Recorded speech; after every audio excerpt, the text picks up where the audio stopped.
Assalamualaikum warahmatullahi wabarakatuh. A'udzu billahi minasyaitonir rajim.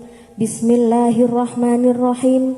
Subhanalladzi asra bi 'abdihi lailam minal masjidil haram ilal masjidil aqsa.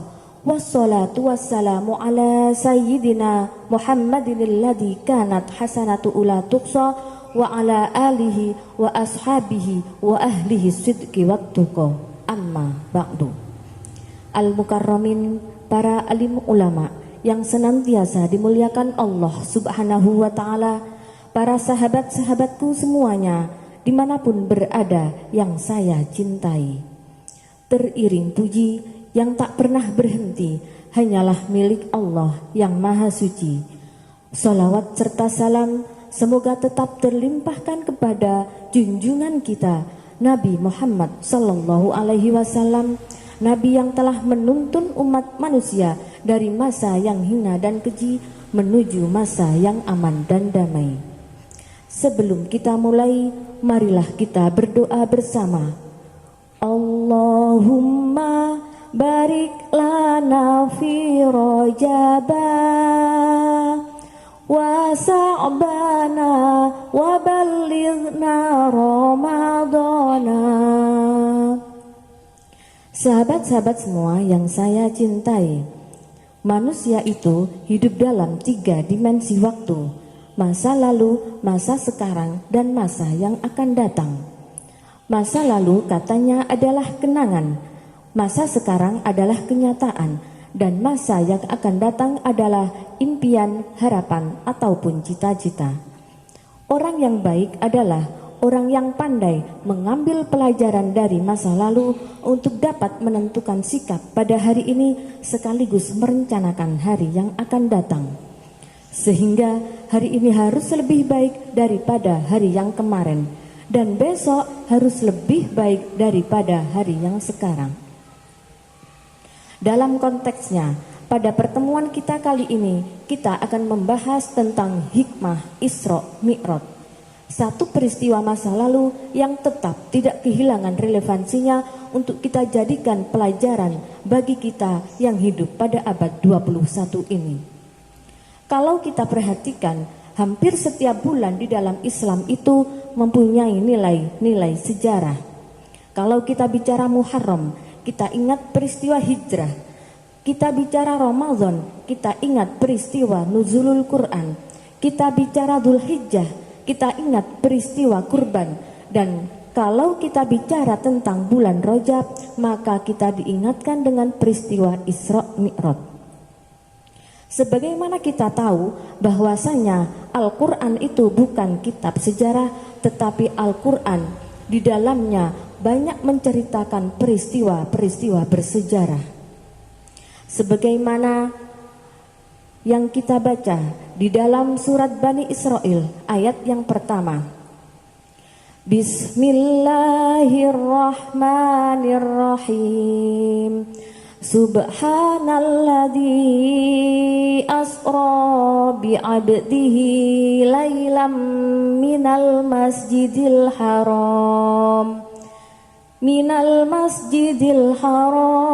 ilal masjidil aqsa. Maha suci Allah yang telah menjalankan hambanya pada suatu malam dari Masjidil Haram Mekah menuju Masjidil Aqsa Palestina. Apa tujuan dari Isra Mi'raj itu?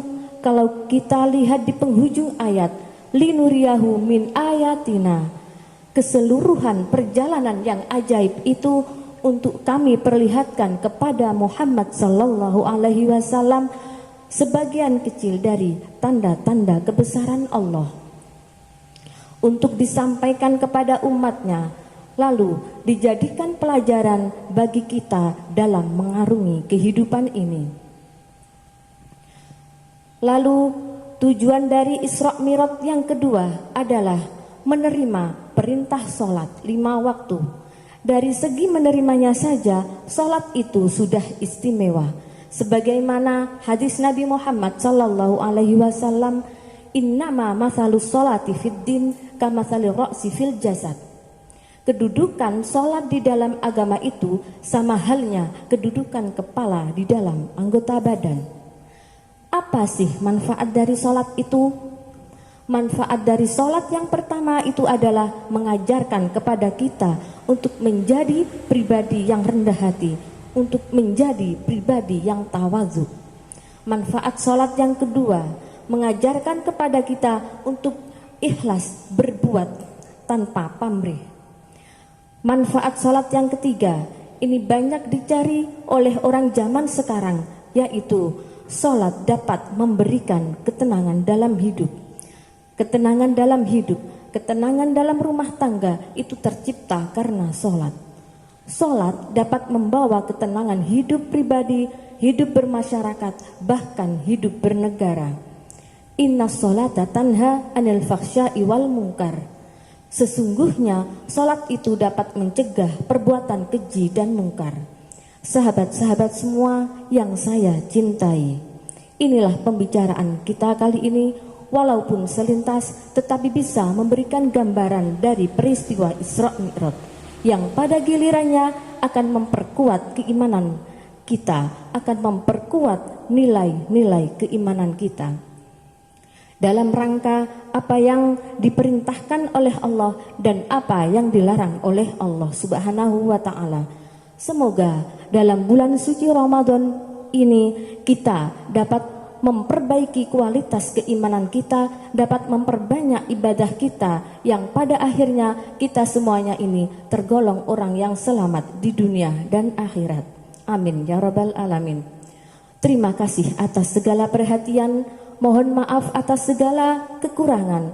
Wallahul muwafiq ila aqwamit thoriq. Wassalamualaikum warahmatullahi wabarakatuh.